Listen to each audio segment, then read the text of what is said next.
So, hi Wow Life, another video, another share guys, another POV. So, ngayon guys, meron akong nababalitaan na ang mga sumbongera ay meron daw pasabog sa EDSA. So, syempre, tumataas ang kilay natin at napapaisip, yung iba ay nag-o-overthink na actually kung ano na naman ito. Sabi nila, magugulo daw ang mga EDSA fans. Oh my God. Hi!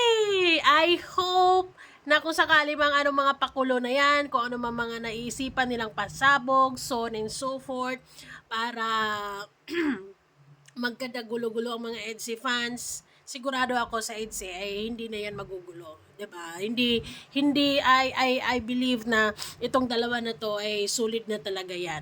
Pero syempre, ang aim ng mga sumbongera ay syempre ang mga EDSA fans na magkakagulo at pagdudahan ng dalawa na yan.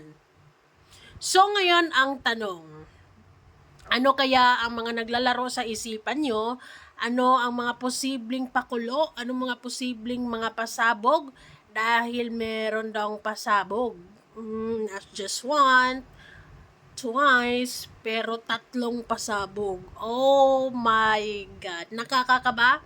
At the same time, nakaka-excite. Ako naman, personally, hindi rin naman ako nababothered kung ano mang mga pasabog nila patungkol sa dalawa na yan. Kasi, sa puntong ito, yung 101% so far, hindi pa naman nababawasan. Buo pa naman sa puso ko yung 101% na suporta at paniniwala ko sa pagmamahala na meron silang dalawa. So ngayon, syempre,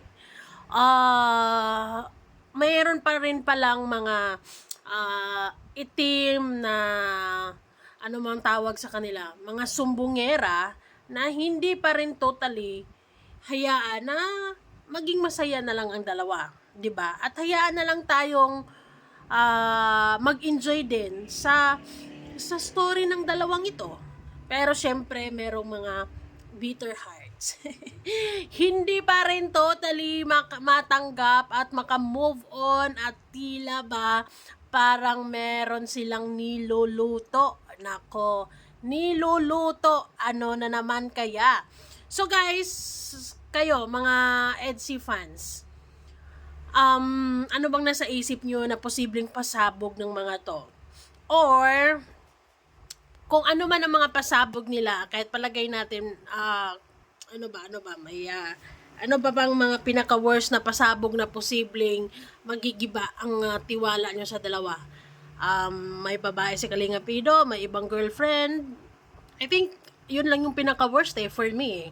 Pag yan na nga ang pasabog nila, lalo na kung meron silang ebidensya, talagang maganda gulo-gulo tayo. Pero kung yung mga pasabog nila, it's just between sa dalawang yan, na mas nagmamahalan sila, so on and so forth. Meron kasi ako in mind na actually na pag-uusapan ito ng EDSA Boys, Kilig EDSA Boys, and maybe napapaisip ako na baka nga.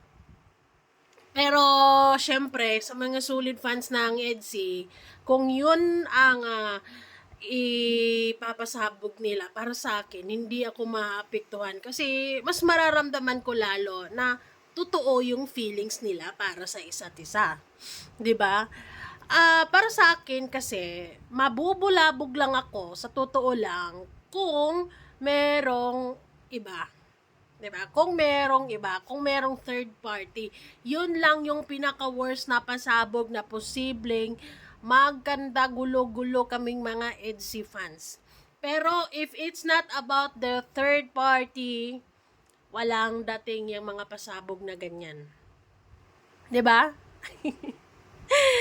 Well, sa totoo lang, nai-excite ako sa mga pasabog na niluluto ng mga to. Kung sakali mang totoo ha, pwede namang sabi-sabihin lang nila na kisyo meron silang niluluto, may pasabog para thrill kuno, pero talagang wala naman dahil wala naman talaga silang mahahanap na butas. 'Di ba? So, sa mga nagluluto, sa mga sumbongera na Kisyo, may pasabog pang aabangan. Kung hindi yan tungkol sa third party, lalo na kung wala kayong ebidensya at puro lang din mima, hindi kami mabubulabog. Okay? Never. Hindi ako mabubulabog, pero na lang sa mga edsi-edzihan ko, no? Dahil madaling matwist yun, di ba? Pero ako, sa totoo lang for me ha, kung ano man yung mga pasabog na yan, kasi sinasabi intense, di ba? Kung hindi tungkol sa third party, hindi mabubulabog or hindi mababawasan yung 101% na suporta ko sa dalawa at paniniwala ko sa kanilang dalawa. 'Di ba? Only third party ang makakasira ng suporta at makakasira ng 101% na talagang kakapitan natin. 'Di ba? Kayo guys, kayo. I'm sure na you have marami kayong naiisip na din kung ano ba ang mga pakulo na to, kung ano bang mga pasabog na naiisip nila. I think parang months na rin nilang niluluto ito and para bang naghahanap sila ng magandang timing kung kailan nila papasabugin. Wow! Magkakaroon sila ng grand lunch sa kanilang bomba. Oh, 'di ba? Grabe na to, guys. Anyways, these people ay talagang kung gagawa sila ng ganitong mga pasabog kuno, ibig lang sabihin talaga na grabe yung bitterness nila, grabe yung hate nila sa EDSI at hanggang ngayon ay hindi nila matanggap ang dalawa. 'Di ba?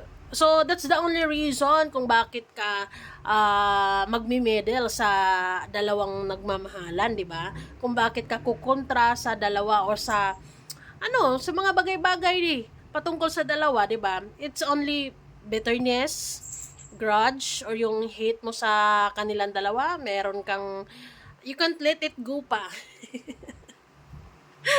Ay nako, kung sakali man ang mga pasabog na yan, tungkol sa pagpunta ni Kalinga Pido sa Manila noon, yung kasama si Beyonce, if it's all about that, I doubt it na mabubulabog ang mga EDSI fans, 'di ba? Basta, para sa akin, ang makabulabog lang sa suporta ko is only third party na may ebidensya. Like, for real. Katulad ng nangyari sa Danjoy na talagang real na real. 'Di ba? Pero kung puro lang din may nonsense yan. Marami ng mga ganyang cases, 'di ba? If it's no evidence, wala yan. May malang din yan. Actually, yung mga pasabog na sinasabi niya is nakaka-excite sa totoo lang. Nakaka-excite. Nakakakaba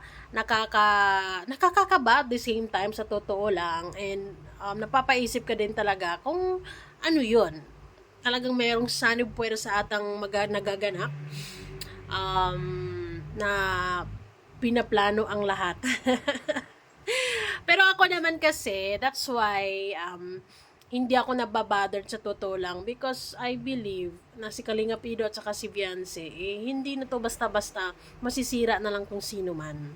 'Di ba? Kumbaga, sa ganitong klaseng love story kasi, it's given na marami talagang mga pumapapel. Marami talagang humahadlang. Lalo na sikat.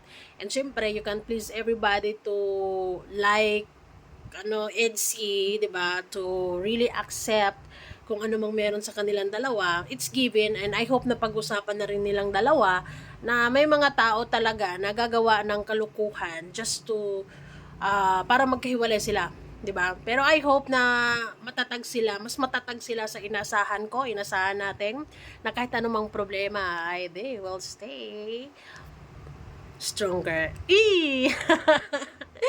I want to see them trying na bubulabogin ng EDSI fans or ang EDSI mismo. Nakaka-excite sa totoo lang. Kaya tingnan natin kung magigibaba nila, 'di ba? I want to see them